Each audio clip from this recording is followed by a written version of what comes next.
संत समागम हरि कथा, संत समागम हरि कथा, तुलसी दुर्लभ दो, शुद्ध दारा और लाक्षणीय पापे घर में हो। देखो, संतों के सत्संग, संतों के दृष्टा, संतों की प्रवचनीय मृदवाणी की वर्षा ये किसी भाग्यशाली को मिलती है, ये किसी अरे गहरे नक्शु खैरे को नहीं मिलती है।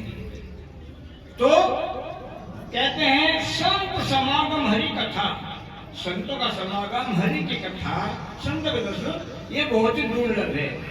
अच्छा, संत समागम हरि कथा, तुलसी दुर्लभ दो, शुद्ध दारा और लक्ष्मी पापी बन गए। शुद्ध माने पुत्र, दारा माने स्त्री और लक्ष्मी माने पैसा। ये किसी के भी यहाँ इकट्ठा हो सकता है। ये नंबर 2 वालों के यहाँ भी इकट्ठा हो जाता है, जो चोर डकैती करते हैं उनके यहाँ हो जाता है। मगर उनके यहाँ इस प्रकार की गद्दी लगा करके संतों का महापुरुषों का समागम, उनकी दृष्ट और उनके अमृतवाणी नहीं मिलती है। तो ये आपको ध्यान रखना है। अब पहली बात तो ये है कि सत्संग जो होता है वो सत्य का होता है, सुनने का होता है, बोलने का होता है। जो सत्संग को मानेगा, उस पर चलेगा, अमल करेगा तो उसका लाभ होगा। सत्संग में क्या बताते हैं? भाई झूठ मत बोलो, चोरी मत करो, किसी की निंदा चुगली मत करो, काम क्रोध लोभ मोह लालच से दूर रहो और अपनी श्यामलता अनुसार गुरु महाराज का सुमरण करो, गुरु महाराज को प्यार करो। मगर गुरु महाराज को प्यार कब कर सकते हैं? जब आप अपने घर में प्यार बनाओगे, जब भाई पति पत्नी में प्यार होगा, अपने बच्चों में प्यार होगा, अपने घर में प्यार होगा, तो मोहल्ले में भी प्यार होगा, फिर गांव में प्यार होगा, आप फिर जहां जाने वहां भी प्यार होगा। तो आपको व्यवहार बनाना है, प्यार करना है। भगवान किसी धन दौलत के लालच में आकर किसी को भी ना तो भगत मानता, ना किसी को वो संत मानता है। उसको तो प्यार करना है, वो भी निस्वार्थ। ये शर्त लगा कर ना करो कि मुझे, मैं नाम ले रहा हूं, मुझे ये चीज चाहिए। उनने हमें एडवांस में दे दी, हमें इतना अच्छा शरीर दिया है, जिन्हें एक से एक चीज ऐसी अनमोल लगा रखी है कि जिनकी हम कीमत नहीं चुका सकते हैं। अगर मैं आपको कहूं कि आप अपना एक हाथ दे दो, ये गट्टे को तो दे दो, तो शायद आप 1 करोड़ रुपए देकर भी नहीं दोगे। आपको कोई कहे कि अपनी आंख दे दे, करोड़ रुपए लेकर भी आंख नहीं दोगे। तो इसी तरीके से शरीर में जो है, उस मालिक ने हमें इतनी अमूल्य चीज दी है कि जिनको हम समझ नहीं पाते और जिनको हम गर्त में खो देते हैं। कुछ लोग तो गंदे खान पान करते हैं, गंदा आहार व्यवहार करते हैं, उनकी किडनी, उनके गुर्दे सब कुछ फेल हो जाते हैं। और सुना होगा कि भाई किडनी बदले जाएगी, एक किडनी कैसी मोल नहीं जाती कि भाई तो 50 लाख की आ रही है किडनी, बहुत महंगी पड़ रही है। तो इस मालिक ने हमें जो शरीर इतना अमूल्य दिया है, इसका कोई मोल नहीं है। तो हमें और कोई शर्त नहीं लगानी, यही है कि मालिक हमारी सद्बुद्धि कर दे, हमारा स्वास्थ्य सही रखे और हमारे सामने कोई दुखी नहीं, जो भी मिले सुखी मिले, हंसता खेलता मिले और हमें सुखी संसार होना चाहिए, ताकि कोई दुखी संसार में नहीं होना चाहिए। हमें ये कामना करनी चाहिए, क्योंकि संत कहते हैं भाई वृक्ष कभी ना फल बख्श है और नदी ना सींचे नीर, परमार्थ के कारण में साधु ने धरा शरीर। वृक्ष कभी अपने फलों को अपने आप नहीं खाता है, वो दूसरों के लिए है। उसकी छां भी, पेड़ खुद ढूंढना रहेगा और हमें छां देगा, वो खुद कष्ट रहेगा, हमें सबके लिए प्रकृति समान है। वो किसी को छोटा बड़ा, किसी को भेदभाव नहीं करती है। प्रकृति कहते हैं जल, पृथ्वी, अग्नि, हवा और आकाश, ये कभी किसी से छुआछूत नहीं करते हैं। इसने कभी देखा होगा कि जब किसी को कहता मेरे तो दूर रहो, हवा कहती कि मेरे तो दूर रहो, ये धरती कहती है मेरे को खतना हो, या अग्नि कहती है आप मेरे दूर रहो, आकाश की छत सबके ऊपर है, सबका एक वही मकान है, सबके ऊपर वही छत है, तो ये किसी से भेदभाव नहीं करते हैं। तो हमें इनको सीख लेनी चाहिए, हमें किसी से भेदभाव ऊंच नीच नहीं समझना चाहिए। मानव मानव है। कुछ लोग जो होते हैं, जो अनभिज्ञ होते हैं, वो कहते हैं भाई मैं बड़ा हूँ, मैं छोटा हूँ, मैं क्या कहता हूँ मैं बहुत महान हूँ और आप तो कुछ भी नहीं है। तो ये केवल उनकी भूल है। बड़ा छोटा कोई नहीं है। उस मालिक ने सबको एक ही मेटल से बनाया है, सबने एक ही मिट्टी से बनाया है, उनमें किसी के लिए अलग सा कोई मेटल नहीं लगाया है। देखो अगर ये आदमी अपने आप को बड़ा मानता है कि मैं बड़ा हूँ, मैं बहुत ही साफ स्वच्छ और महान हूँ, तो वो व्यक्ति सोने का बना हुआ होना चाहिए था, वो सोने का बना हुआ होना चाहिए था, तो मानते हैं वो बड़ा है। उसके नीचे लगाना वो चांदी का होना चाहिए था, मानते हैं वो तो कुछ नीचे है। और तीसरे वाला वो तांबे का बना हुआ होना चाहिए था, मानते हैं वो कुछ उसके नीचे है। और चौथे वाला जो है वो होना चाहिए था एल्युमिनियम का, एल्युमिनियम का होना चाहिए था, तो मानते हैं चारों के अंदर अब कीमत का अंतर है, मानते ना। और तभी क्या तो सारे एल्युमिनियम के बने हुए हैं या सारे सोने के बने हुए हैं, तो भाई कहाँ का फर्क रहेगा? फर्क रहेगा। फर्क क्या रहेगा आपकी समझने में देर में आएगा, मैं बताता हूँ। फर्क ये रहेगा केवल दो चीजों का। एक तो ये कर्म होगा, क्यों कर्म कैसे करता, अच्छे करता या बुरे करता है, वो किसी के भले के लिए करता है, किसी की बुराई के लिए करता है। एक तो कर्मों का अंतर रहेगा, एक बात। दूसरी बात सोच का फर्क है, कौन किसके लिए क्या सोचता है। कोई सोचता है किसी के लिए भाई तो इसकी क्या चीज है या मुझे मिल जाती, या उसकी मजबूरी में उसका नाजायज फायदा खा रहा है, ये चीज मुझे मिल जाती, ये हो जाता, इसका ये मकान घर बार कहाँ तक बन गए, मेरे क्यों नहीं बने हैं। तो देखो फर्क कर्म में और सोच में। और जब तुम अपने कर्म पर अपनी सोच को सही कर लोगे तो उसमें कोई भी अंतर नहीं है, सब एक है। बल्कि मैं एक बात कहा करता हूँ कि देखो जो चीज हमने प्रत्यक्ष में देखी है उसको ज्यादा उस पर ध्यान दो, जो चीज हमने नहीं देखी है हम कहने सुनने से या अनुमान लगा करके हम उस चीज को क्या कहते सत्य करते हैं या हम उनको विश्वास करते हैं अनुमान से, तो वो बात में। और जो प्रत्यक्ष में हमें दिखाई दे रही है, जिसको हम प्रत्यक्ष में बरत रहे हैं, वो हमारे पास में पहले होते हैं। ये कहते हैं भूत भविष्य वर्तमान। भूत बीत गया, भविष्य कल आएगा, आज वर्तमान है। तो हमने कोई काम कल नहीं किया, सोचा नहीं कल कर लेंगे। दो कल होते हैं, एक कल बीत गया, एक कल आने वाला है। हम कहते कल, हम ये भी कहते कल हम कहाँ जाएंगे, हम कल ये भी कह सकते हैं हम कहाँ थे। ठीक है, अच्छा अब रही वर्तमान। आपने कल कोई काम नहीं किया, सोच लेंगे कल कर लेंगे, नहीं। भूत तो बीत गया, उसकी तो पतंग की डोरी हाथ तक टूट गई, अब उसे नहीं बचा सकते, तो भूतकाल तो चला गया। रही बात भविष्य की, वह भविष्य में कर लेंगे, तो भविष्य की क्या गारंटी है कि हम कल का सूरज देखें ना भी देखें, तो हम भविष्य में क्या कर लेंगे। आज वर्तमान ये सबसे महत्वपूर्ण है, आज के लिए करो जो कुछ करना है। हम कल के लिए, जहाँ लोग कहते हैं कि भाई वहाँ स्वर्ग है वहाँ नरक है, आप अच्छे काम करो हमें स्वर्ग मिलेगा, बुरे काम करो नरक मिलेगा।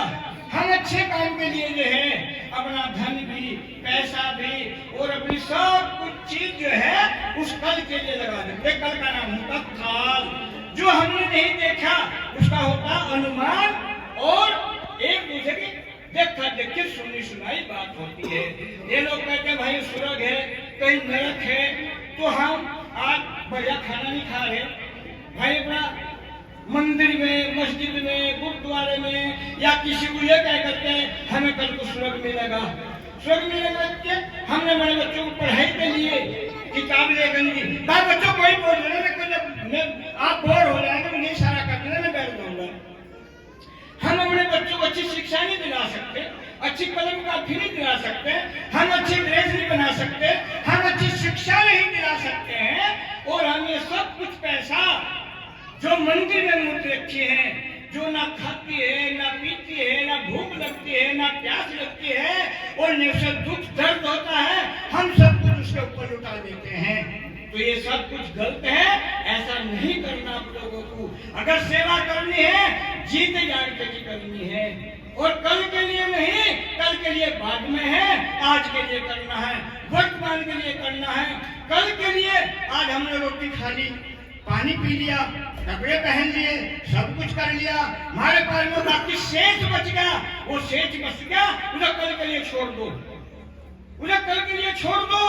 और तुम क्या करते हैं, सब कुछ कल के लिए लुटा देते हैं, और जो बचा खुचा होता है, जो शेष होता है, उसे तुम खुद इस्तेमाल करते हैं। क्या टूटा फूटा रहेगा, क्या झूठा फूटा रहेगा, क्या बचा खुचा रहेगा, कुछ भी रहेगा।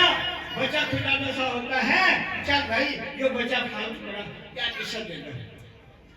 तो आपको मेरा कहने का मतलब क्या है कि स्वर्ग नरक के लिए कुछ ना करो, जो करो आज के लिए करो। आज अपने बच्चों को अच्छी शिक्षा दिलाओ, आज अपना दुकान बढ़िया बनाओ, आज अपना मान सम्मान बढ़िया कमाओ, आज अपनी गाड़ी बढ़िया खरीदो, आप अपना काम सारा आज का बढ़िया करो। कल वाले के पीछे मत भागो, कल का नाम काल होता है। भगवान को किसी ने नहीं देखा, भगवान को किसी ने नहीं देखा। मैं भी भगवान को देखने के लिए, खोजने के लिए ही मैं भी महात्मा बना था। मैंने मंदिर में, मस्जिद में, गुरुद्वारे में, गिरजाघर में और तीर्थ यात्राओं में, पहाड़ों में, गुफा में, आदमी में, सब जगह मैंने अनुभव करके देख लिया कि भगवान कहाँ से है, कहीं पता नहीं लगा। कहते भगवान है सर्वे व्यापक, कि सर्वे व्यापक भगवान है। ठीक है, सर्वे भगवान है, सर्वे व्यापक भगवान है, एक ही भगवान बताते हैं लोग कि एक ही भगवान है, वही सर्वे व्यापक है। मैं मानता हूं एक ही भगवान है, तो एक आदमी छुरा लेकर के एक आदमी के पीछे भाग रहा है, उसको मारने के लिए, उसका मर्डर करने के लिए, उसका कत्ल करने के लिए। वो आगे में भाग रहा और मारने वाला पीछे पीछे भाग रहा, और मारने वाला, मरने वाला चिल्ला रहा बचाओ बचाओ बचाओ। बचाने के लिए कोई नहीं आता है, तो वो उसको पकड़ लेता है, छाती में गोटा धर के, और छुरा उसके छाती में मारने वाला होता है, और वो गिड़गिड़ाता रहता नीचे पड़ा पड़ा कि मेरी जान में कष्ट है, मैं तो गलती गुनाह हुई माफ कर दे। तो मैं पूछना चाहता हूँ, भगवान एक है दो? मारने वाला भगवान क्या अलग है, और मरने वाला भगवान कमजोर है? तो दो भगवान हुए, एक बलवान हुआ और एक कमजोर हुआ, एक मरने वाला हुआ और एक मारने वाला हुआ। अगर सब में एक ही भगवान है तो भला वो ऐसा कैसे कर सकता है कि भगवान भगवान को मार रहा है, भगवान भगवान चिल्ला रहा है, भगवान मदद मांग रहा है कि मुझे बचाओ मुझे बचाओ। तो इन बातों पे आप लोगों को विचार करना होगा। सत्संग में जाओ, विचार करो, सुनो, तब आप लोगों को पता लगेगा। अब रही बात नरक और स्वर्ग की, नरक स्वर्ग कहीं आकाश में नहीं है, कहीं पाताल में नहीं है, कहीं ऊपर नीचे नहीं है। पहले तो नरक स्वर्ग तुम्हारे अंदर है, तुम्हारे कर्मों में है, तुम्हारी सोच में है। स्वर्ग में नरक भी है। आप अपने कर्मों को नरक बना लो चाहे स्वर्ग बना लो, अपनी सोच को कितनी गंदी बना लो और कितनी अच्छी बना लो। और प्रत्यक्ष में देखना चाहते हैं स्वर्ग नरक को प्रत्यक्ष में, तो देखो, चलो मेरे साथ थोड़ी देर अभी। हमारा या आपका कोई सगा संबंधी जो है वो किसी कारण, किसी बीमारी की व्यवस्था में या किसी दुख से, किसी परेशानी से वो चंडीगढ़ जैसे अस्पताल में भर्ती है, हम और आप उसे देखने के लिए चले गए। चलो भाई ये करते हैं, तो आप जैसे ही मंदिर के प्रांगण में घुसे तो आप देखते हैं इधर साइड में सारे हड्डी टूट पड़े, किसी का सिर फूटा पड़ा, किसी की टांग टूटी पड़ी, किसी का पेट फटा पड़ा है, किसी के नाक में नली लग रही, किसी के मुंह में नली लग रही है, किसी के पेट में नली लग रही है, और बड़े बड़े हाथ कर रहा है। तो क्या वो नरक से करने का? वो अपने किए कर्मों के भोग यही भोग रहे, उस अस्पताल रूपी नरक में पड़े हुए अपने किए कर्मों के भोग भोग रहे हैं। ठीक है, अब आइए स्वर्ग में। अब आप जो है गुरु महाराज की गद्दी लगी हुई, महापुरुषों की गद्दी लगी हुई, सत्संग लगा हुआ है, संतों के तरफ हो रहे हैं, संतों की अमृत वाणी की वर्षा हो रही है, और आप यहाँ पर बैठ के गुरु महाराज के दर्शन कर रहे हैं, सुख से बैठे हुए, शांति से बैठे हुए हैं। तो क्या है? स्वर्ग से कम है। सुखों का नाम स्वर्ग है और दुखों का नाम नरक है। तो अब आप यहाँ स्वर्ग में बैठे हुए हो, और वो अस्पताल को मैंने आपको बताया वो नरक है। ठीक है, अब ये बात मन में यही छोड़ी। अब मैं एक बात आपको और बताऊंगा। हमारा सत्संग है, गुरु महाराज बहुत अच्छा है, बहुत ही बढ़िया बात है। हम लोग सब इकट्ठे हो जाते हैं, एकत्र हो जाते हैं, गुरु महाराज के नाम पर बहुत ही वो हो जाते हैं भाई इकट्ठे, हमने काम किया। मगर नहीं, ये सत्संग जिस जड़ से चल रहा उस जड़ पर तुम्हारा ध्यान नहीं है। जिस जड़ पर सत्संग चलता है वो जड़ जो है कहीं पर काट चुकी, और वो फिर मोड़ जाती है, फिर कट जाती है, फिर मोड़ जाती है। मोड़ती कैसे है? बहुत मुश्किल में पानी देना है, देखभाल करनी है, रखवाल करनी है, और उसमें बहुत परिश्रम करना है। वो मोड़ते हैं, मगर हम उसका फल नहीं खा पाए, हम लोग फल नहीं खा पाए। जहां से सत्संग चलागा वो जब तुम्हारी कमजोर पड़ेगी ना, तो सत्संग तुम्हारा खत्म हो जाएगा। इस बात पर ध्यान देना है, वो तुम्हारा भी सत्संग में खत्म हो जाएगा। कुछ लोग ऐसे हैं जो इसकी जड़ काटने के पीछे लगे हैं, और कुछ तो जड़ से ही पालने के पीछे लगे हुए हैं। मगर तुम्हें उस जड़ को बचानी है ना, और उनका फल खाना है, उसकी छांव में बैठना है, तो आप लोगों को ध्यान देना पड़ेगा।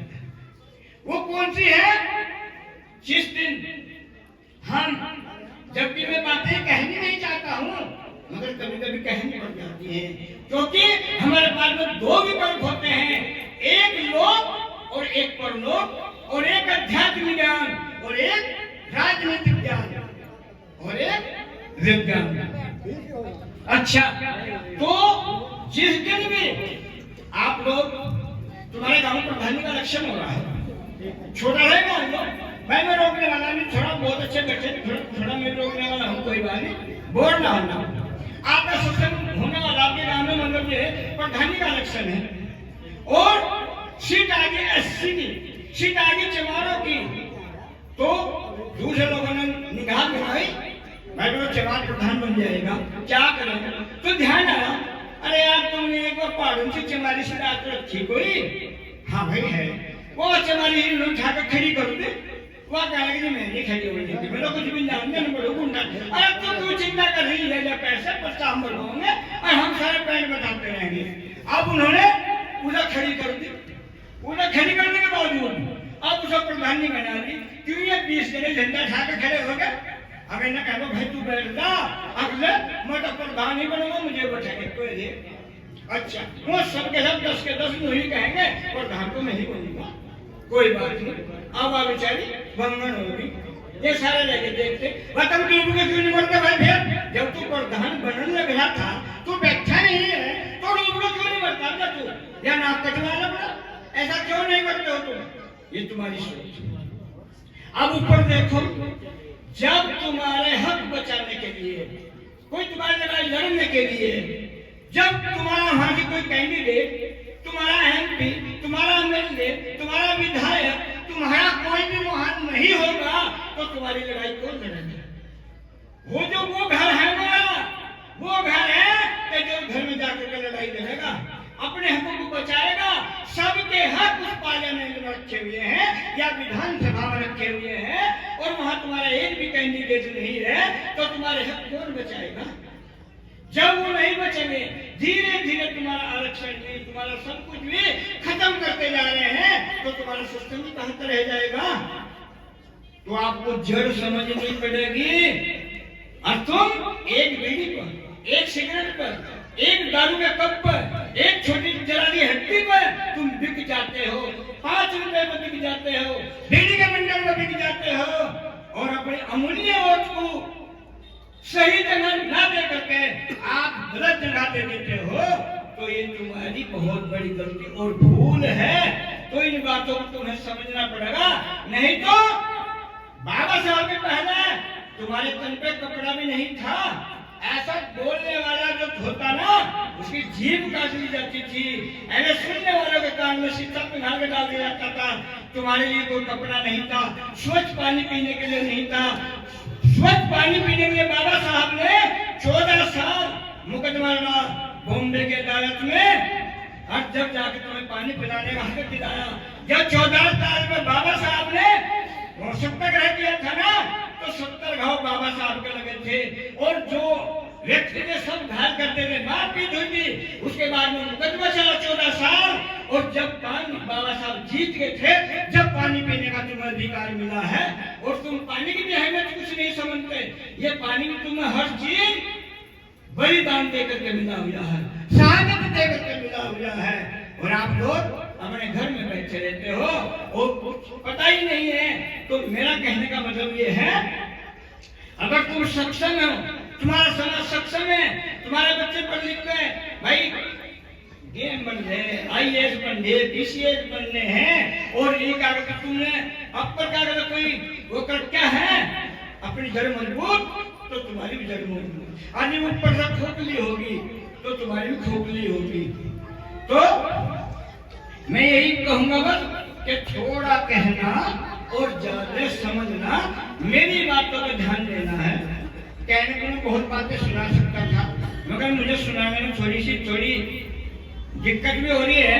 तो इसीलिए मैं अपने प्रवचनों को विराम दूंगा, और जिसे मेरी बात अच्छी लगी हो वो एक बार हाथ उठा करके दिखाए।